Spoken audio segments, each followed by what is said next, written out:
बिस्मिल्लाहिर्रहमानिर्रहीम। अस्सलाम वालेकुम नाज़रीन, फरवाज एनवी न्यूज़ के प्लेटफॉर्म से मैं आपका मेज़बान नवाज भुट्टो आपकी खिदमत में हाजिर।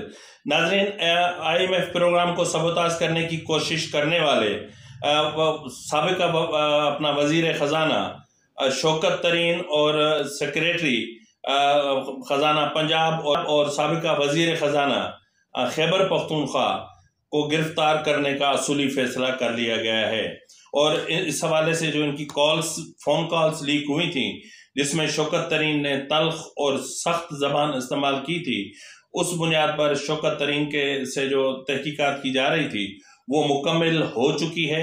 और उसमें शौकत तरीन ने अब न सिर्फ जो कुछ किया है उसको एक्सेप्ट किया है, बल्कि उनकी जो ऑडियो मैच का जो प्रोसेस था उसमें भी वही ऑडियो उन्हीं की साबित हुई है। और उनका जो मतलब जो भी इनका फ्रांजिक होता है, फ्रांजिक का जो सिस्टम है वो भी कंप्लीट हो चुका है। और शौकत तरीन ने खुद एक्सेप्ट किया कि जी ये मेरी कॉल है और मैंने ही बात की थी, क्योंकि उसके पास फ्रांजिक की रिपोर्ट के बाद अब भागने का कोई रास्ता नहीं था। नाजरीन, ये जो हरकत शौकत तरीन ने की थी और जिस लहजे में वजीर ख़जाना पंजाब और अपना शौकत तरीन की जो गुफ्तगू जो रिकॉर्ड हुई थी, मंजर आम पे आई, लीक होकर मंजर आम पे आई थी, वो महज एक कॉल नहीं थी। वो IMF के प्रोग्राम को सबोताज करने की साजिश नहीं थी। वो पाकिस्तान को मुआशी तौर पर तबाह करने की कोशिश थी। यानी वतन के साथ, मुल्क के साथ इंतहा से ज्यादा गद्दारी का ये मामला था।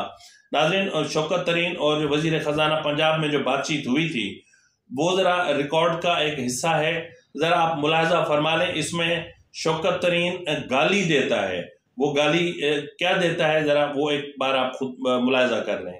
सर, वो आपने खत बना लिया? अभी मैं बनाता हूँ। उसमें I have an old letter.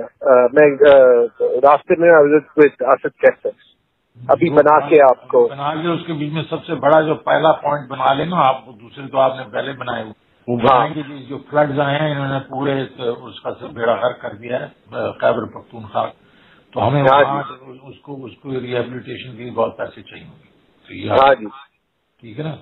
मैंने लगारी को भी कह दिया, उसने भी यही कहा कि जी बहुत हमें तो पैसे खर्च करने पड़ेंगे। वैसे इट्स ब्लैकमेलिंग टैक्टिक। पैसे तो किसी ने वैसे ही नहीं छोड़ने, मैंने तो नहीं छोड़ने। आई डोंट नो, लगारी ने छोड़ने तो उससे भी नहीं छुड़वाएंगे ना आज। लेकिन हमने करना ये है ना कि आज ये खत लिख के और वो जो IMF वाली जो एस्टर है उसको कॉपी भेज देंगे ना, ताकि ये है कि पता तो चले उन सालों को कि वैंशो जी हमारे से उन सालों को कि वैंशो जी हमारे से तो चले उन सालों को कि वैंशो जी हमारे से आर्म ट्विस्टिंग करके जो पैसे रखवा रहे थे वो पैसे। ठीक है, मैं वो बना के I also know the IMF number 2 जो यहाँ पे है, तो उसको तो मैं वैसे ही हर चीज सारी इंफॉर्मेशन उससे लेता भी रहा हूँ। और ऑल्सो तो वो कर देंगे।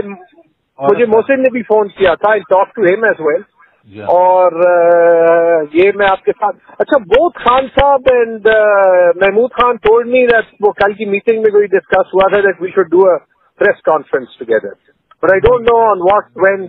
वो प्रेस कॉन्फ्रेंस नहीं होनी, वो ये था कि ये हम कर लेंगे और उसके बाद हम ये जो है ना वो सेमिनार करेंगे मंडे को ना। इसके ऊपर अगर प्रेस कॉन्फ्रेंस करनी है वो भी कर सकते हैं हम सारे, वो तीनों के तीनों हम बैठ के उसको प्रेस कॉन्फ्रेंस एक खत हम भेज दें इनको। Let us first do the letter, ना, ताकि ये तो पता तो चल जाए।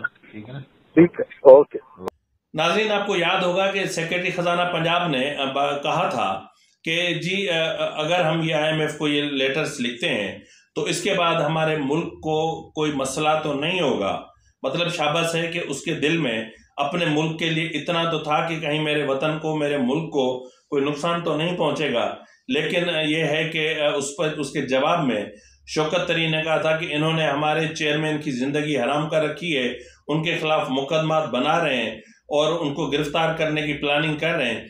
इसके बाद जो होता है वो होने दें, नुकसान पहुंचता है तो पहुंचने दें। नाज़रीन, ये वो अल्फाज हैं जो संगीन गद्दारी के जिम्रे में आते हैं। ये संगीन गद्दारी है, यानी इस पर आर्टिकल 6 का निफाज होता है, क्योंकि इन्होंने पाकिस्तान को जिस नहज पर पहुंचाने की साजिश की बुनियाद रखी थी, आज पाकिस्तान वहीं खड़ा हुआ है।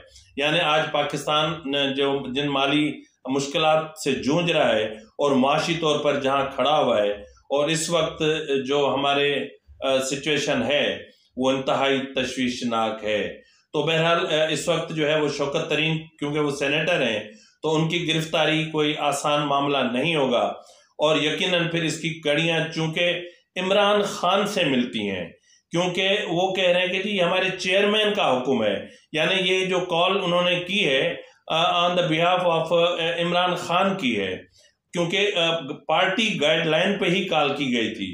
तो यकीनन आर्टिकल 6 में सिर्फ शौकत तरीन, वजीर खजाना केपी और सेक्रेटरी पंजाब नहीं आएंगे, आर्टिकल 6 में अब इमरान खान भी आएगा, और ये मरहलावार गिरफ्तारी करने का फैसला किया गया है। पहले मरहले में शौकत तरीन और दूसरे मरहले में साबिक वजीर खजाना पंजाब और खैबर पख्तूनख्वा, उनको गिरफ्तार किया जाएगा। अब ये डिसाइड नहीं किया गया कि सेक्रेटरी खजाना पंजाब को भी गिरफ्तार किया जाता है कि नहीं, क्योंकि जो संगीन तरीन गुफ्तगू की गई है वो आपने खुद सुन ली कि वो सेक्रेटरी खजाना खैबर पख्तूनख्वा और शौकत तरीन के दरमियान हुई है, और गाली जिस तरह वो दे रहा है वो भी आपने मुलाहजा फरमाई होगी, और मैंने उसको 2-3 बार रिपीट भी किया। तो इसके बाद नाज़रीन अब आप खुद अंदाजा लगा लें कि इन लोगों को हम क्या कहें, ये मुहब्बे वतन है। तो फिर इसका मतलब कि जावेद चौधरी के कॉलम में जिस तरह कहा गया है कि जनरल बाजवा को कहा गया था, जो उस वक्त के स्टेट बैंक के गवर्नर थे रजा बाकिर, उन्होंने जाके कहा था कि शौकत तरीन को लगा रहे हैं, और शौकत तरीन वो शख्स है जो अपना बैंक नहीं चला सका, तो ये मुल्क की वजारत खजाना क्या चलाएगा, तो इनको रोकें। तो उसके बाद फिर रजा बाकिर और साबिका chief of army staff Qamar Javed Bajwa Imran Khan के पास गए थे, और उन्होंने जाके उनको समझाया था कि शौकत तरीन हमारे मुल्क की मईशत को तबाह और बर्बाद कर देगा, इसलिए थोड़ा सा अक्लमंदी से काम लें और इस बंदे से दरगुजर करें, और इससे बेहतर यही है कि हफीज शेख को किसी न किसी तरीके से ले आते हैं, और वो इन मामलात को बेहतर समझता है। लेकिन इमरान खान ने ऐसा नहीं किया, और शौकत तरीन ने IMF के साथ मुज़ाकरात किए, और IMF के साथ वो मुआहदा साइन किया जो आज पाकिस्तान के गले में यूं समझ लें कि एक फांसी का फंदा बना हुआ है, और अब कोई खींचता है तो हमारी जान जाएगी। तो बहरहाल शौकत तरीन की गिरफ्तारी को बेताखिर न की जाए, और जिस तरह शौकत तरीन के नाम को एग्जिट कंट्रोल लिस्ट में रख दिया गया है या स्टॉप लिस्ट में रखा गया है, और इनकी गिरफ्तारी में ताखीर न की जाए, और वजारत दाखिला को चाहिए कि वो इस हवाले से फौरी फैसला करें। ठीक है, इमरान खान की गिरफ्तारी के बीच में आसिफ जरदारी खड़े हुए हैं, उसको एक साइड पे रखें, कम से कम ये 2 अहम गिरफ्तारियां तो हो सकती हैं। तो ये गिरफ्तारियां हो जाएंगी तो बाकी चीजें भी खुद ब खुद ये जो कंस्पायरेसी थी ये रिवील होगी। तो इसी के साथ ही नाज़रीन अपने मेजबान नवाज भुट्टो को इजाजत दीजिए। अल्लाह हाफिज।